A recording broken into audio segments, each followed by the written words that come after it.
Hey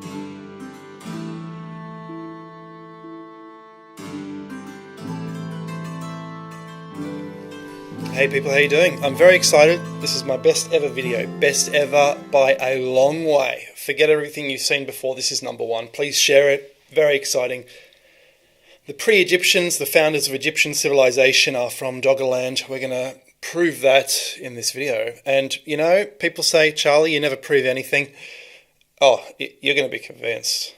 So, what we have is, in Egypt, a thing where the legend of Atlantis is found. Now, why would the legend of Atlantis, something that sunk in the North Sea or the Atlantic or wherever, be found in ancient Egypt, unless the survivors brought it there? So, we have this Storega tsunami that happened in 6100 BC, and by 4000 BC, most of Doggerland was gone, which is, you know, the crucial time when Egyptian pottery started springing up. Really beautiful pottery, and I must say it is pottery unlike we find in this area, but we don't know what's under the water, do we? So why, and you have to ask what's going on here as well. Why is Doggerland depicted on a 1900-year-old Egyptian map from Ptolemy, who would have been using the Library of Alexandria, and books which have been destroyed today? What's it doing there? He wasn't sure what to, you can see he wasn't sure what to do with it. He saw it on ancient maps, but because he was using the geography of Scotland as well, he tried to push it all in this direction. So he pushed Denmark as well, but we don't know why. He doesn't know why, because he didn't know about Doggerland. That's what I think. But let's get to the proof and the evidence. So the Anglo-Saxons migrated to Britain in 500, and you got to ask why. And you also got to ask, why are these Old English tribes crushed against the coast? They're literally flattened up against the coast, and they all have a similar language. Now, if they all had a similar language, wouldn't they all be together? Why are they flattened against the coast? Ergo, this is not their original homeland. And in addition, it was so much not their original homeland that they were kind of thrown out and decided to shift to England in the 500s AD. They all moved over. And the Britons lament that all of them, they're all bringing their families, they're all coming over. They're not even welcome in their own homelands, if they are their own homelands. So, is the key to the Doggerland language these peoples, Jutland, Anglia, Saxons, and Frisians? So, let's get to it. Thoth in Greek or Egyptian, or Jehuti in Egyptian, is in English thought, literally. So, Thoth was the thinker, and with his thinking, he taught. Taught is the same word, identical to Thoth. He taught the alphabet and sciences to humans. He was the god of thinking. And you got to ask, why does it make so much sense in English? It shouldn't. And when I go through the ancient Egyptian dictionary, I think there's way too many English words in here. This shouldn't be the case. So the English roots are dead, truth, taught, thought, and thigh. We'll get to the Fisher King. The Fisher King, guardian of the Grail, is wounded in the thigh or thought. Now, Old English, thought, Old Frisian, tokta, West Frisian, oandacht. Similar to Oana as Oana, the fish god of knowledge. So we have a divergence. The Scots had tokt, and the Zataland Frisians toacht. And tauachta in Old Frisian is quite similar to chaute or chute. You could call it chute, tauchta. Now, how is that not a Germanic god? Or a god possibly from Doggerland? Now, god is the word that survives in Germanic, which means god. There was another word, as or os, which we'll get to, the origin of Osiris. Now, the Fisher King is possibly Oana. The Fisher King is mentioned in Arthurian mythology, and he is basically a king who guards a grail castle or a pyramid temple. Only virgins are allowed inside, some Eastern temples to see the Holy of Holies, and so we have the ideas like the Vestal virgins, or in Babylon you had to have virgin women who were giving up their virginity. So Herodotus talks about holy prostitution and so forth, and even the Romans did this as well. The Romans were very Eastern in some of their behaviours. The emperors practiced this as well, and they were trying to practice Eastern rituals, and they all said Herodotus is the father of lies for writing this. But if you look in Arthurian mythology, you see Sir Percival. Sir Percival's involved in this as well, because he has to be a virgin in order to see the Holy Grail.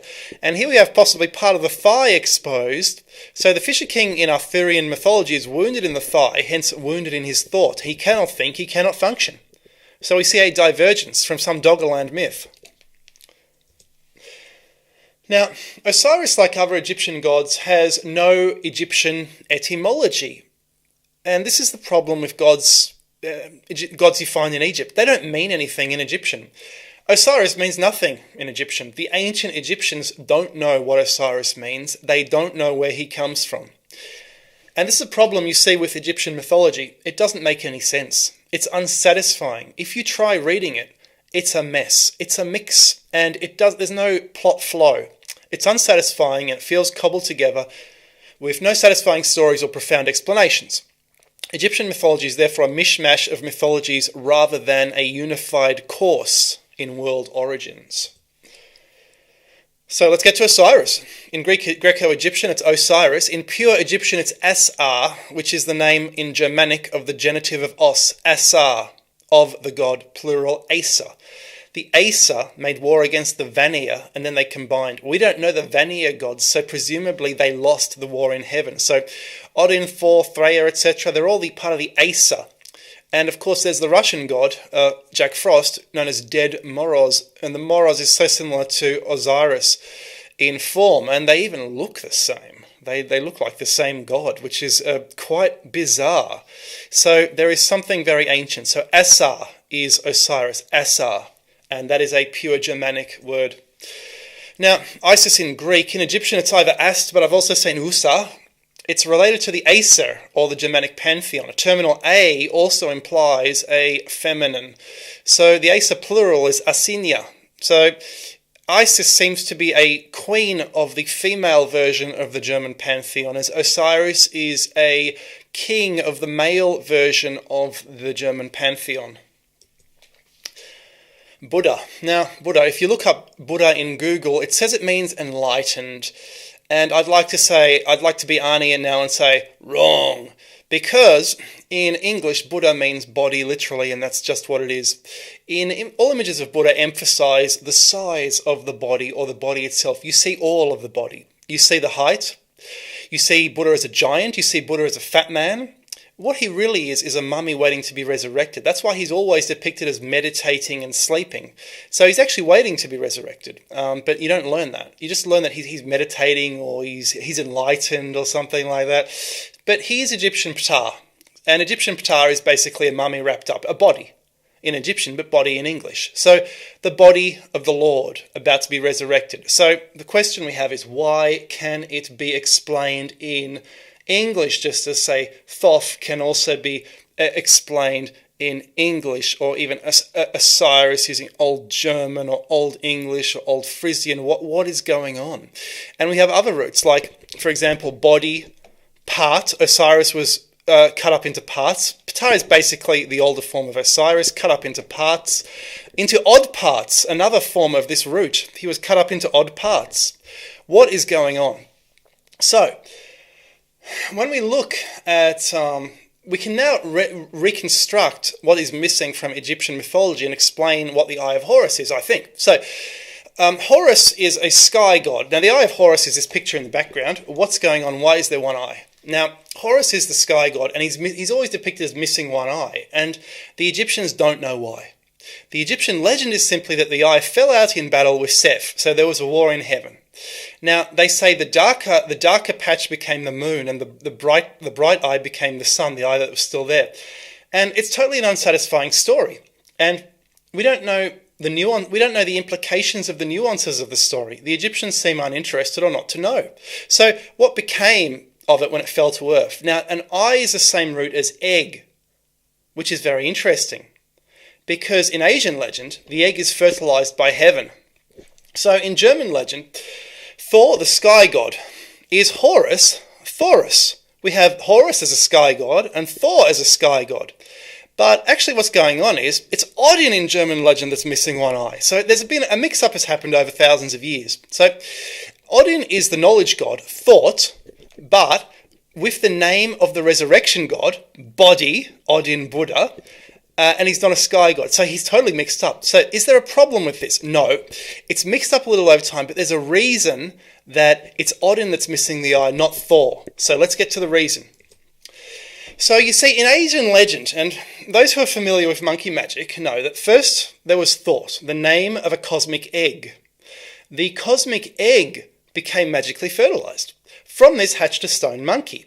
Now, monkey was irrepressible and everywhere, and people who know Hermetic thought know, because this is because thought is everywhere.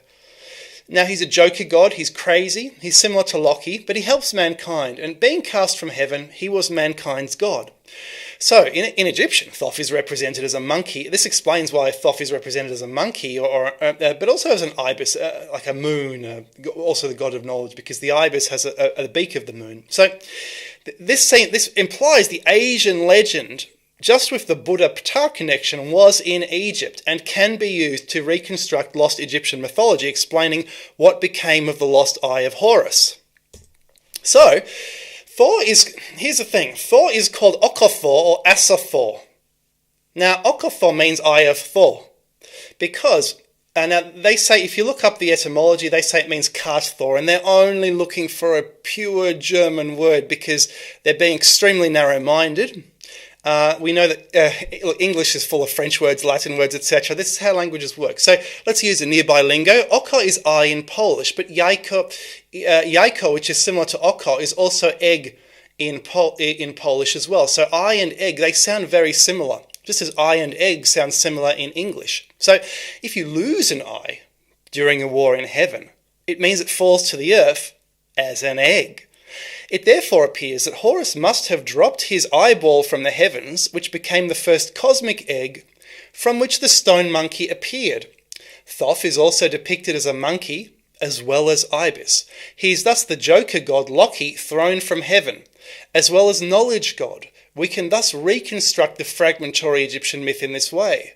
So this actually shows us that Thoth is, as well as being a knowledge god, is literally the joker god as well, and one of the original gods, and he is thought in English. Simple as that. So what have we learned? We've learned that Buddha can be explained by an English word.